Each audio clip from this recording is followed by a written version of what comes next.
The great island continent of Australia is a very big place. A giant landmass dominating the southern hemisphere and holding back the mighty Indian and Pacific Oceans. Australia is a dry country. 2/3 of the continent is desert or semi-arid. The high rate of evaporation leaves only 10% of the total rainfall as runoff water. This is the great interior, the Big Red. The deserts in the far northwest of the state of New South Wales are some of the most remote places on Earth. As recently as 20 million years ago, these rocks were uplifted along fault lines to form the barrier ranges. The oldest rock formations have been dated between 3 and 4 billion years old. That's a long time to weather away. The first Australians were the Aborigines. Anthropologists believe they arrived from Asia 60,000 years ago, at a time when the sea levels created a land bridge between two continents. The Aborigines believe they've always been here. The Australian Aborigines were nomadic hunters and gatherers, and called their religion the dreaming. They believe at the dawn of time, the spirits populated the earth with plants, animals, and people, and laid down the blueprint of social life. The human, spiritual, and physical worlds were bonded tightly together. The spirits communicated with humans through dreams. The dreaming gives Aborigines a strong sense of self and religious confidence in their ability to control their world. The first European to see the barrier ranges was Captain Charles Sturt in 1844. Sturt set out from Adelaide to explore the Big Red interior. He followed the Murray River up through South Australia and then headed due north up the Darling River into New South Wales to a little river port called Menindee. Here, he turned west and headed into the Big Red.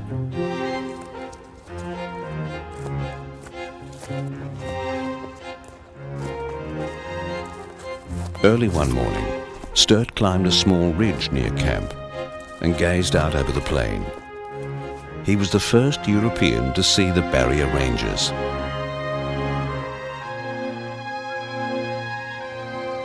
Even though he discovered a new part of Australia, the former English Army captain could not have picked a worse time of year to be out here. There was little or no water, and the temperature was more than 100 degrees Fahrenheit. One of Sturt's men died out in the Big Red, and the rest were lucky to make it back alive. Sturt's report on the region was therefore quite predictable. He wrote, "The environment is very harsh and not encouraging to settle." This did not stop a few brave men and women from venturing into the Big Red. Optimistic prospectors set out from mining regions across the country. Many actually walked to the barrier ranges in search of their fortune. In 1876, a couple of well diggers by the name of Nicol and McLean found silver in some rock while they were digging. Nicol mistakenly told the local publican John Stokey about it. Before Nicol had a chance to register it, the publican and his mate Paddy Green jumped the claim and registered the site in their name. From here on, the gloves were off. The great silver rush had begun. Miners came from everywhere, trudging their weary limbs over dried-up, scorched, barren country in search of their fortune. This is the Daydream Mine, one of the earliest mines in the district. The strange name of the mine comes from its unusual discovery. A weary prospector fell asleep under a shady tree.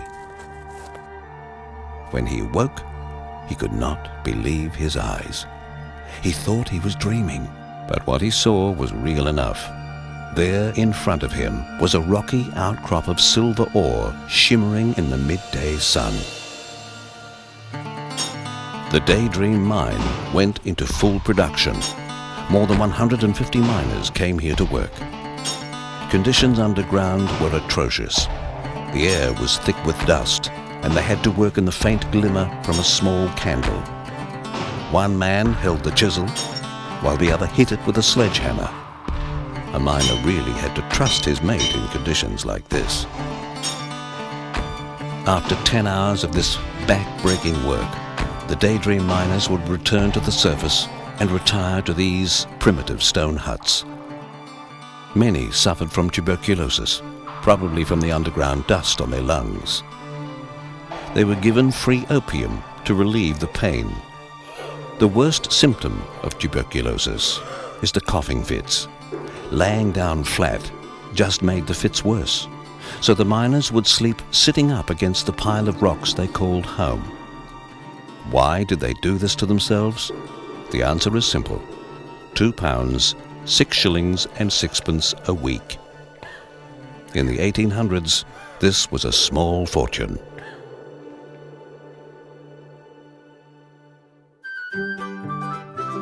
By 1882, a little township called Silverton had grown to 300 people. This was the opening chapter to the history of mining in the Barrier Ranges. One afternoon in 1883, a German migrant by the name of Charles Rasp was riding the boundary of Mount Gipp's sheep station. He was in a paddock they called Broken Hill because of the rocky outcrop across the ridge.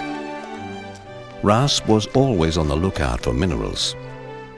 He got down off his horse to look at a black rock he thought might have been tin. It wasn't tin. Charles Rasp had stumbled upon the biggest deposit of silver, lead and zinc the world had ever seen.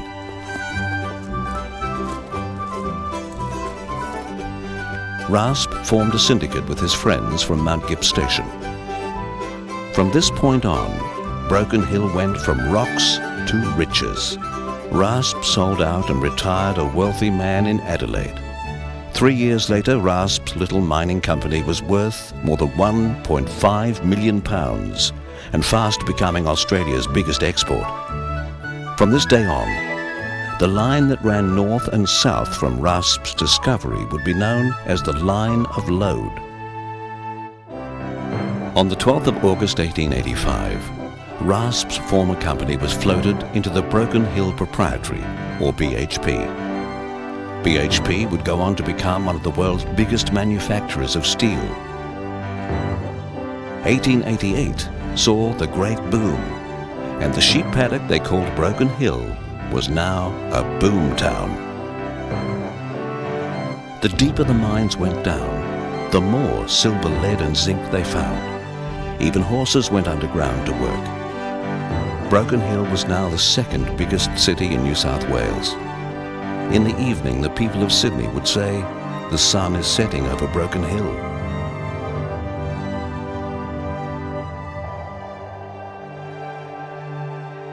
As Broken Hill prospered, the original mining town of Silverton was on the decline, and in 1889 it was abandoned.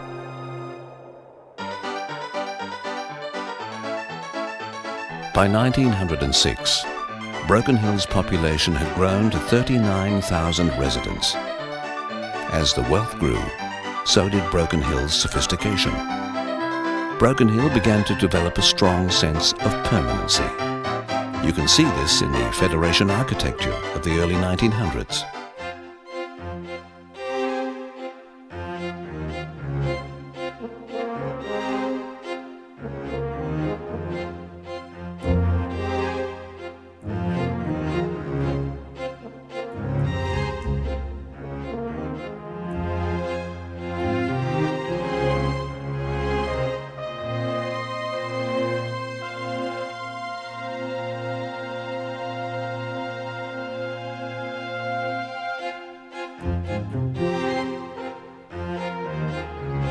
You could even get a good education in Broken Hill.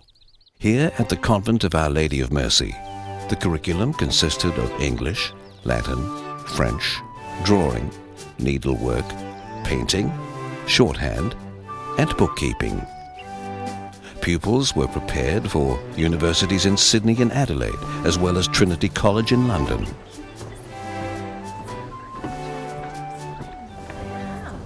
While the investors grew richer by the day, life was still tough for the miners and their families.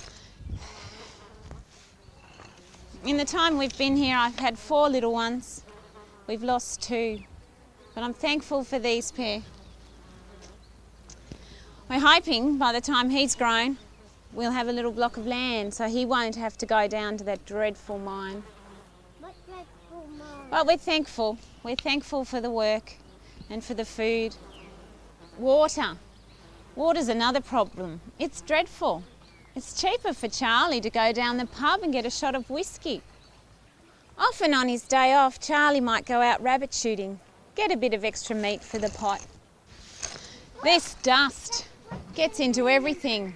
Those dust storms, they roll on in and fill up the house with dust. But I'm thankful for my little house. It protects us from that harsh, harsh sun.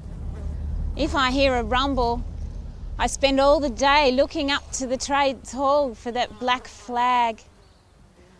I'm so glad when I hear Charlie come whistling down the street and I know that he's all right.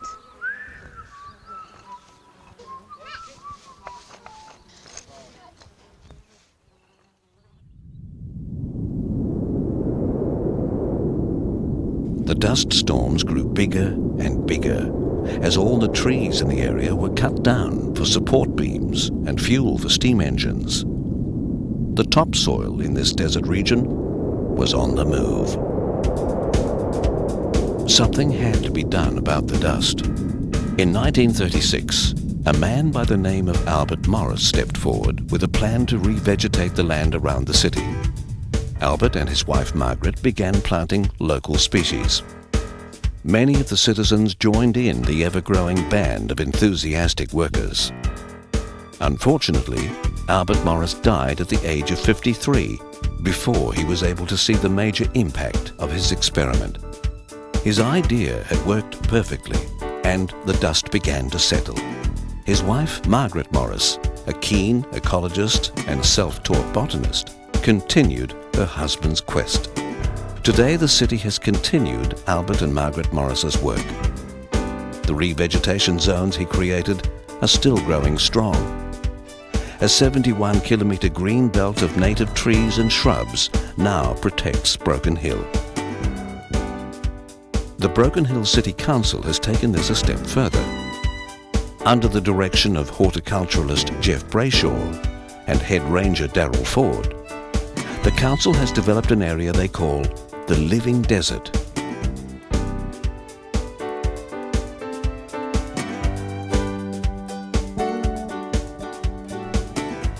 The Living Desert is a sanctuary for indigenous and endemic flora and fauna. It is a wonderful community project and a fitting tribute to Albert and Margaret Morris. More than 60 different species of plants have been re-established in the reserve. The Living Desert also acknowledges the Aborigines, the first Australians to this region over 30,000 years ago.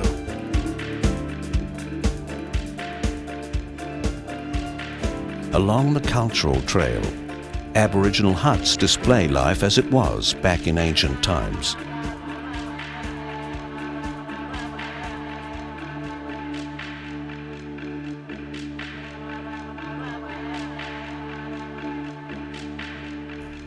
Aborigines marked trees and rocks with various symbols.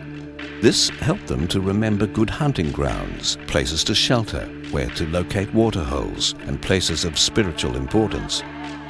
These story poles, created by today's young Aboriginal people, reflect the tales from their ancient past. They've used contemporary materials to depict Aborigines in today's world.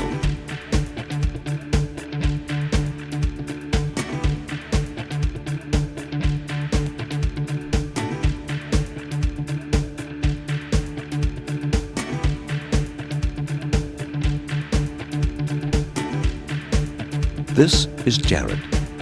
a young Aborigine ranger working at the living desert. Jared loves this land as much as his ancestors did. He still enjoys eating traditional foods like kangaroo, emu, and snake.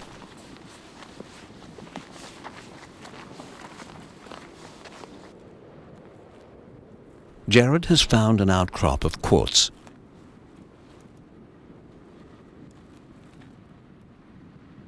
The mineral's hardness and sharp edges was the perfect tool for cutting up an animal carcass. There is more evidence here of Jared's ancestors. These Aboriginal stone etchings are assigned to indicate a waterhole. They show kangaroo paws leading up the rock face. Here, the tail is shown on the ground, meaning the kangaroo has stopped for a drink at the waterhole.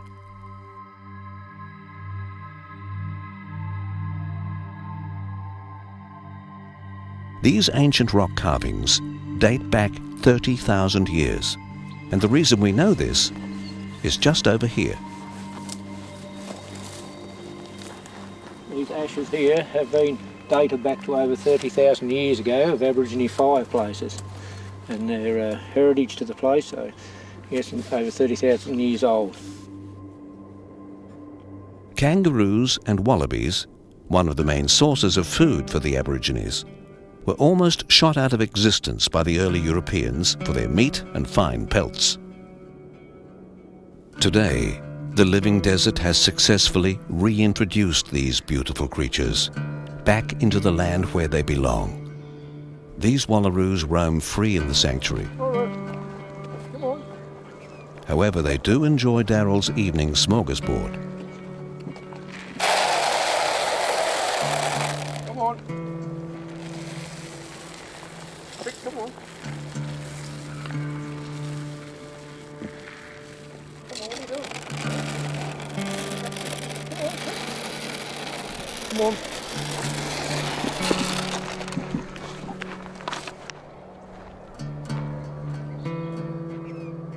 A rocky terrain is no obstacle to these sure-footed creatures. The males, known as bucks, are darker than the female does.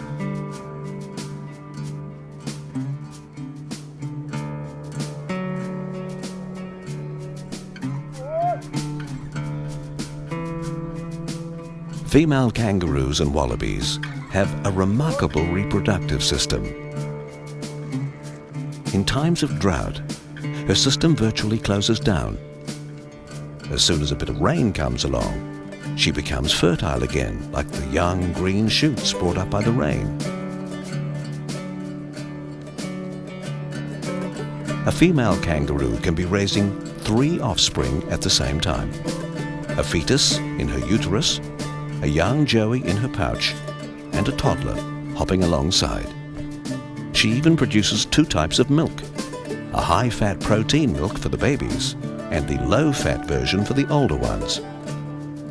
Young kangaroos and wallabies stay with mum for about 15 months. It won't be long before this young lady will have to hop on her own 2 feet.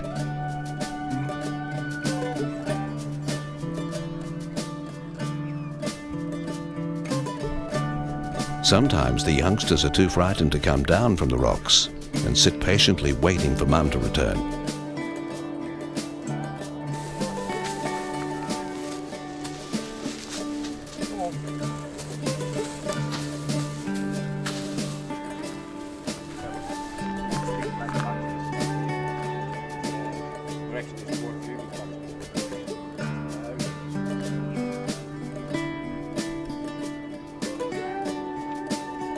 The living desert is a fine example on how we can make a difference when it comes to saving indigenous flora and fauna.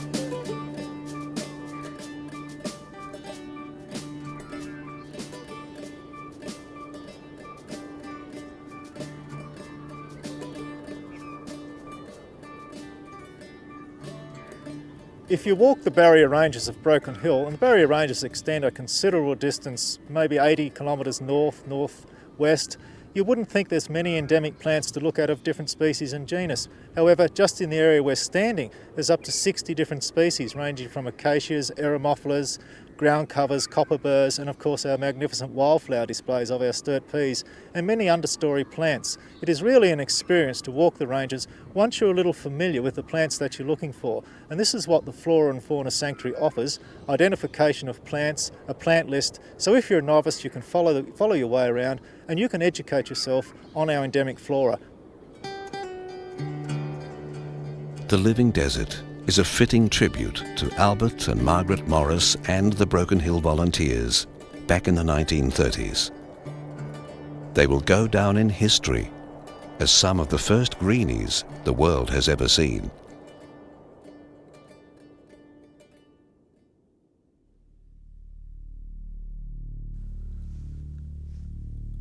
Australia was originally part of the ancient continent of Gondwana.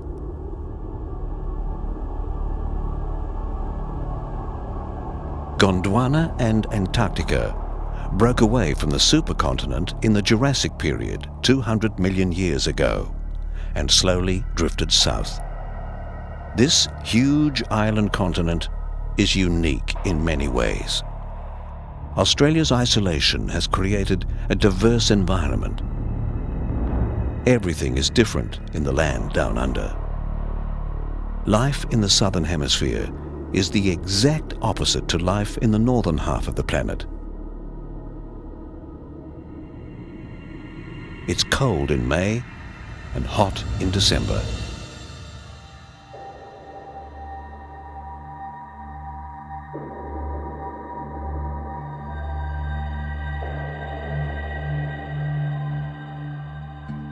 Even the creatures that inhabit Australia are very different.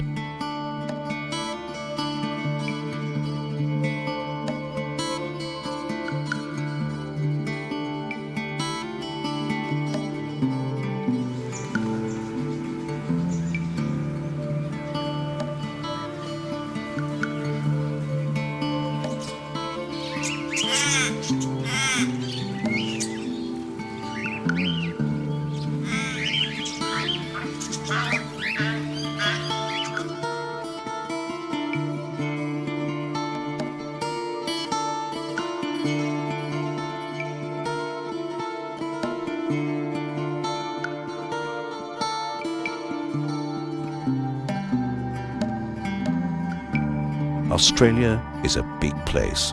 It is 4,000 kilometres from east to west and 3,700 kilometres north to south. Even though Australia is one of the largest countries in the world, about the same size as the United States, it has one of the world's smallest populations of just under 20 million people. This means there is a lot of space in Australia. The reason for this is that most of the island continent is desert or semi-arid. Once you enter the interior, a whole new world opens up. This is the Big Red. Broken Hill, in the far northwest of the state of New South Wales, is one of the most isolated cities on Earth. Broken Hill's existence was always in the hands of fate.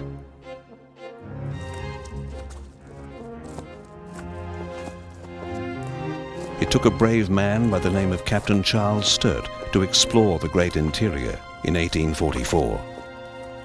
Fate intervened again 30 years later, when a couple of well diggers called Nicol and McLean discovered silver. But the big turn of events came down to this man, Charles Rasp. He discovered the biggest silver, lead and zinc deposit the world had ever seen. Virtually in the middle of nowhere, Broken Hill grew into a prosperous silver city. By 1966, 83 years after its discovery, Broken Hill had produced 13 million tons of lead, 9 million tons of zinc, and 693 million ounces of precious silver. This amounted to a value of $1,336 million. But all good things must come to an end. One by one, the mines began to close. Nobody in their wildest dreams would have ever envisaged that Charlie Rasp's little mine would last for over a century. With the closure of most of the big mines, Broken Hill's fate was once again in the balance. Was this Silver City bound to follow its predecessor Silverton and slowly dissolve into the desert sand? The sixth generation of descendants from the first brave miners had other ideas. As one door closes, another one opens. Tourism is the new industry in Broken Hill. Broken Hill is a working and living museum like no other place in the world. You can feel the history in Broken Hill. The hard-working people of the city are determined to keep Broken Hill on the map. These are the new breed of desert dwellers. They've not only inherited the genes of the early pioneers, they have also inherited the responsibility to keep the city alive. I'm a firm believer in building around existing events that we have. I think that not only is that goal achievable, but actually it's about half what it ought to be. We can look at opening hours during the evening so that we actually give someone something to do in the evening in Broken Hill. Like all frontier towns, necessity is the mother of invention.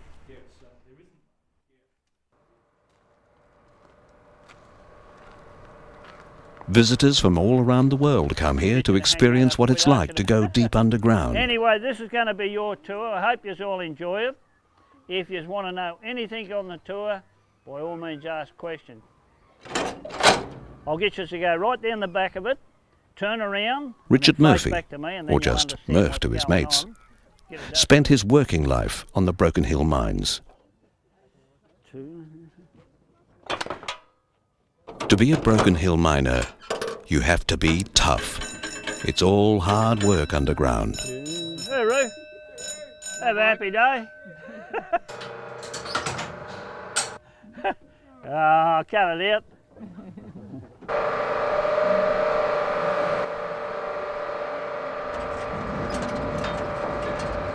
Some of the bigger Broken Hill mines went down over 5,300 feet. That's 1 mile straight down. At this depth, the rocks are getting hot as the mine penetrates the Earth's crust.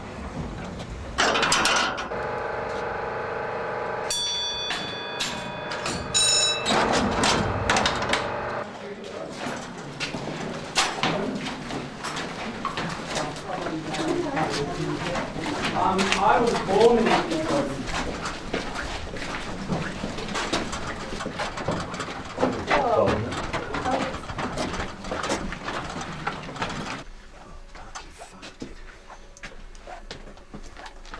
Now, as soon as you agree on the face, the both of you, on the There's price, nothing Richard Murphy doesn't know about He's going to write that down mining. in his book. He's done it He's going all. to get the hell out of there and then use her into it. To listen to Murph Every ton you get is out to of listen there to a between century 4 of men, mining in the history. next 10 days, that's what you're going to get paid on. I'm not that deaf. Any one of you drop $5 and I'll definitely hear it. Don't worry about that. Now, all you've got to do is pick that up there, plonk that on there. I'll drive this into the ground above me or behind me, and that bit will jam on and I could go boring with it. We've got to fill it up with explosives. We've got to pay for that. Now I'm going to turn the air leg on. That'll pick the machine up, right? Now we're going to turn it on. Contract miners like Murph also have to be good businessmen. Every job they were asked to do was negotiated with the mine shift bosses. They would barter until both agreed on a price for the job. The contract miners would then have to complete the work to be paid the negotiated rate.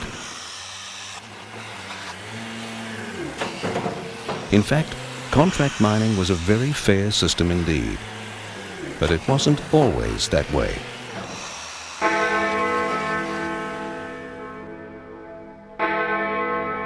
Between 1893 and 1914, 360 miners were killed in underground accidents.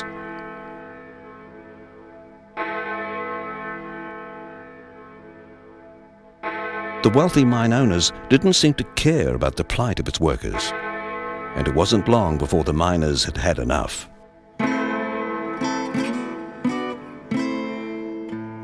They formed one of the world's first labour unions and called a general strike. They demanded compensation for injured workers. They demanded an 8-hour working day and a minimum wage of 10 shillings and sixpence per day. The mining companies fiercely resisted at first, but they eventually capitulated. For the first time in their lives, the miners would now have a say in their future. The trade union movement in Broken Hill would become a model for labour movements all around the world. It proved that the workers could fight the big companies and win. The Miners' Memorial stands as a tribute to more than 700 men who lost their lives in underground accidents. The causes of death graphically demonstrate the ever-present danger of working in the mines.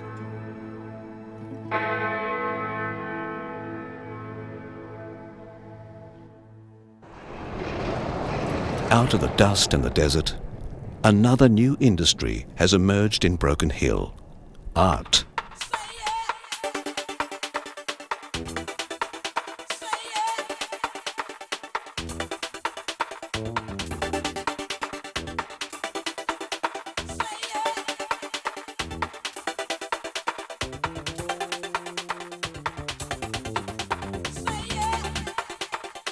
The most recognised name in Broken Hill art is internationally acclaimed artist Kevin Hart, better known as Pro I was Hart. sort of brought up at Laluna Station, which is past Menindee. Mm-hmm. That's out this way. Yes. And the only thing we had to play with me and my brother was jam tins and blooming sticks and things, you know, because it's pretty lonely. And then we got correspondence lessons that you start them when you're 7 years old. Yeah. And my mum was the governess. She used to tell us what to do.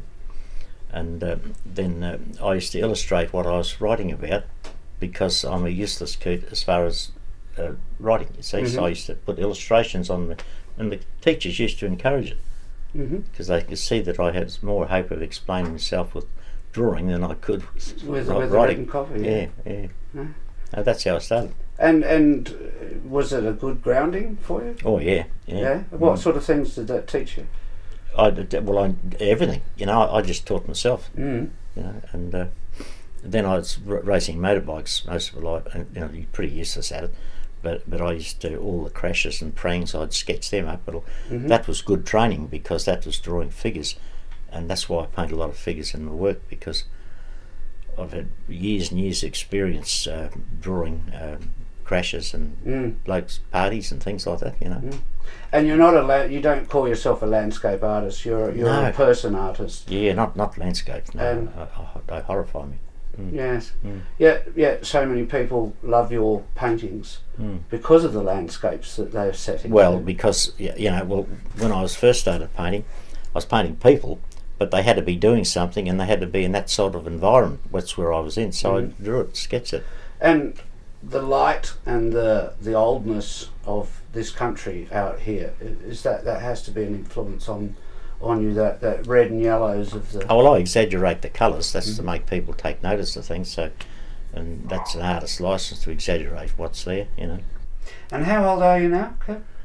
21 and 2,000 months. 70 something, 76. Do you still enjoy painting as much as you used to? I've stopped. I'm working better now than I used to work. Yeah, why is that? I don't know, just do better work.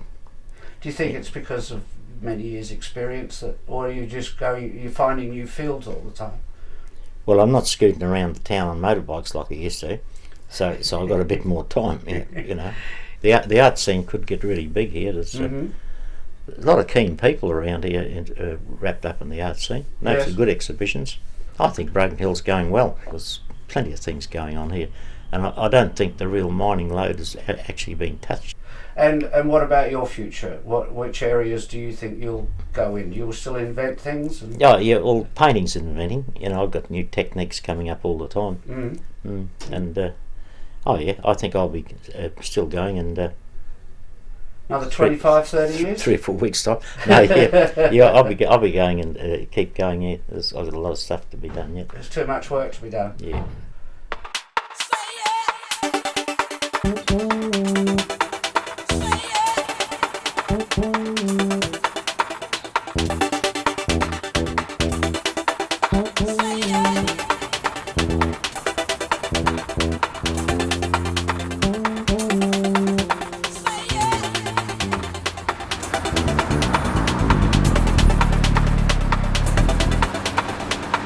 In a city of around 24,000 people, Broken Hill now has more than 40 art galleries.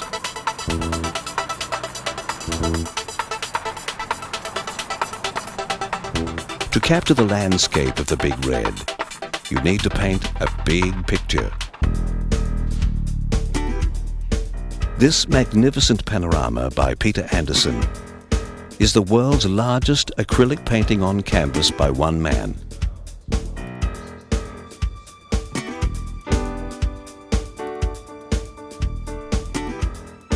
It is 100 meters long by 12 meters high.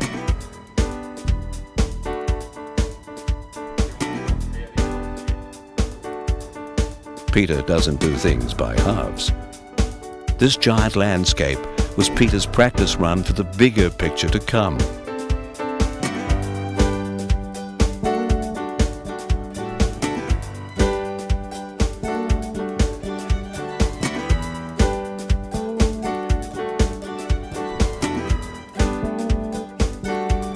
The diversity of art in Broken Hill is truly amazing.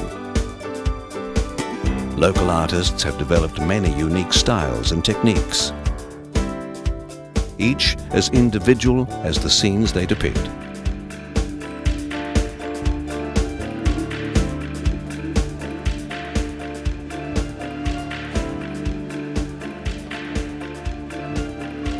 Thankakali Art Gallery, situated in this old brewery cellar, has some of the best Aboriginal dot art in the world.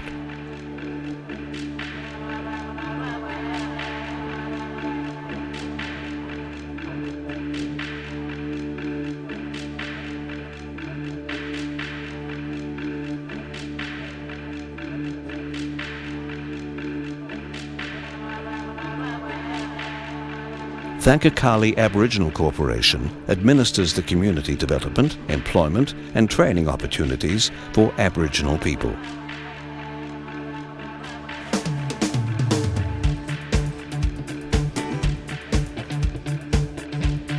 Aboriginal artist Sean Kemp is a fine example of the young people making their mark in this unique art form.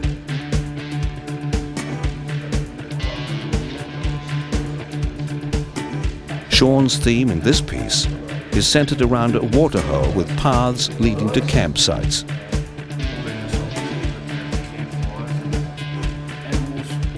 Between camps, Sean is painting the animals hunted by the Aborigines.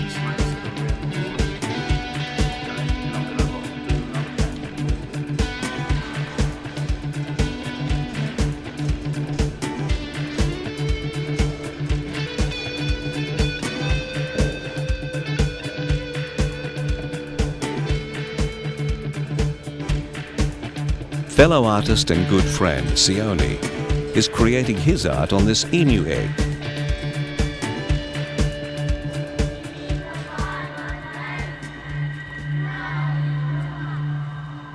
Traditional dancing is another ancient art being kept alive by these young and talented spirit catcher dancers.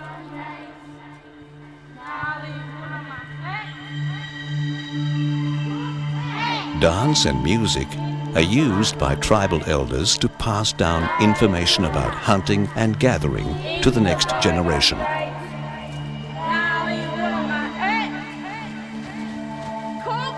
Dancing around the fire, out under the moon in the Big Red, was also a very spiritual experience.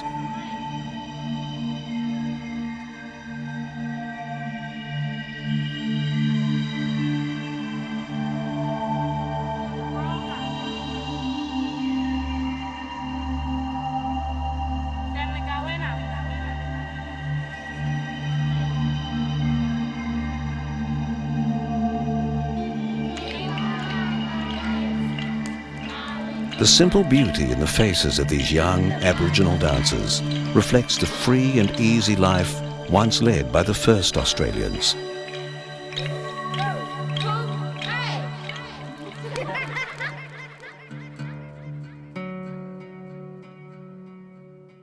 The art of photography is also doing well. Jana and Boris, from the Czech Republic, came to Broken Hill for a holiday. They fell in love with the place and moved their photographic studio here. Boris's photographs reflect the unique light and subject matter out here in the Big Red.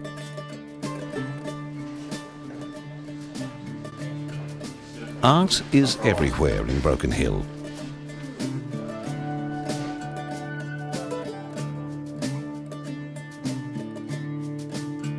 These magnificent sculptures on top of this rocky outcrop look like they've been there since time begun. In fact, they've only been here since 1993. Artists from all over the world were invited here to take part in this once-in-a-lifetime project under the direction of Australian sculptor Lawrence Beck with the support of the Broken Hill City Council. They worked and slept on the hill for 6 weeks until the sculptures were complete.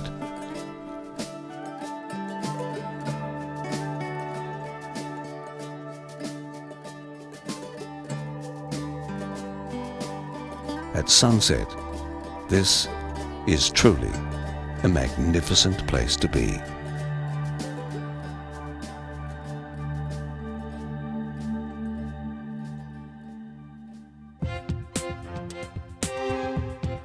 There has always been a story told by some Broken Hill people that the world's biggest deposit of silver, lead and zinc was just a small vein shooting off from the main artery.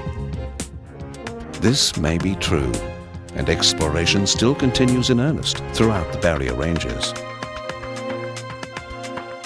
A few of Broken Hill's mines are reopening as technology makes it feasible to mine the old sites. Who knows? Broken Hill may strike it rich again. But there are many who love Broken Hill because of fresh air, the freedom and the wide open spaces. Perhaps it's the peace and tranquility that comes with isolation. Or perhaps once you have discovered the Big Red, you never want to leave.